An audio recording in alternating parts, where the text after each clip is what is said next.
அனைவருக்கும் வணக்கம். Trade and invest சேனலுக்கு உங்களை அன்புடன் வரவேற்கிறேன். இன்றைக்கி நம்ம பார்க்க போகிறது இந்த வீடியோவில் நிதி சேவைகள் துறை. அதாவது இந்திய பங்குச்சந்தையில் 20 துறைக்கு மேலே இருக்குது செக்டார்கள். அதில் முக்கியமானது நிதி சேவைகள் துறை, இங்கிலீஷில் ஃபைனான்சியல் சர்வீசஸ். அந்த துறையை பற்றி இன்றைக்கி பார்க்கலாம். இதனுடைய விளக்கம் என்னென்னா, மக்கள் மற்றும் நிறுவனங்களுக்கு பணம் தொடர்பான சேவைகளை வழங்கும் நிறுவனங்கள் செயல்படும் துறையே நிதி சேவைகள் ஆகும்.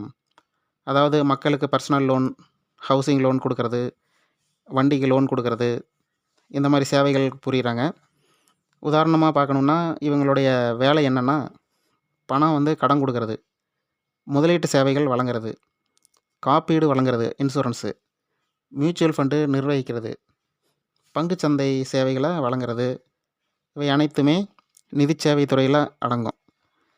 இந்த துறையில் உள்ள முக்கியமான வகைகள், அதாவது அந்த கம்பெனியினுடைய வகைகள் என்னென்னா, வங்கிகள், இந்த துறையில் வங்கிகளும் இருக்குது. என்பிஎஃப்சி, நான் பேங்கிங் ஃபினான்சியல் சர்வீஸ், பேங்க் இல்லாமல் வெறும் ஃபினான்சியல் மட்டும் இருக்கும். அது கடன் மட்டும்தான் கொடுப்பாங்க. அவங்களுக்கு கடன் கொடுக்கறது, வசூல் பண்ணுறது, இந்த வேலை. அந்த கம்பெனி தான் என்பிஎஃப்சி. அப்புறம் காப்பீட்டு நிறுவனங்கள், insurance companies, asset management company, AMC, இப்போ நம்ம வாங்குகிற பங்கை நிர்வகிக்கிற கம்பெனிகள். அப்புறம் பங்கு தரகு கம்பெனிகள், பங்கு புரோக்கரேஜ், பங்கை வாங்கிறது விற்கிறது, இந்த வேலை மட்டும் செய்வாங்க. கட்டண சேவை நிறுவனங்கள், இந்த பேமெண்ட்டு, பேடிஎம்மு, ஜிபே, இந்த மாதிரி நிறுவனங்கள். இந்தியாவில் இந்த துறையில் உள்ள சில கம்பெனியை பற்றி பார்ப்போம். இந்த நிறுவனங்கள் என்னென்னா, Bajaj finance, Jio finance, Shriram financial service, Cholamandalam finance, LIC housing finance. இந்த துறையை பாதிக்கக்கூடிய காரணங்களை பற்றி கொஞ்சம் பார்ப்போம். ஆர்பிஐ, ரிசர்வ் பேங்க் வட்டி விகிதத்தை அப்பப்போ மாற்றும். அந்த மாதிரி சமயத்தில் இந்த துறைக்கு வருமானம் கொஞ்சம் கம்மியாக இருக்கும்.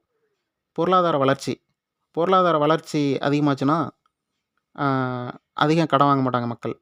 அதே மாதிரி கடன் தேவை குறைஞ்சாலும் மக்கள் கடன் வாங்க மாட்டாங்க.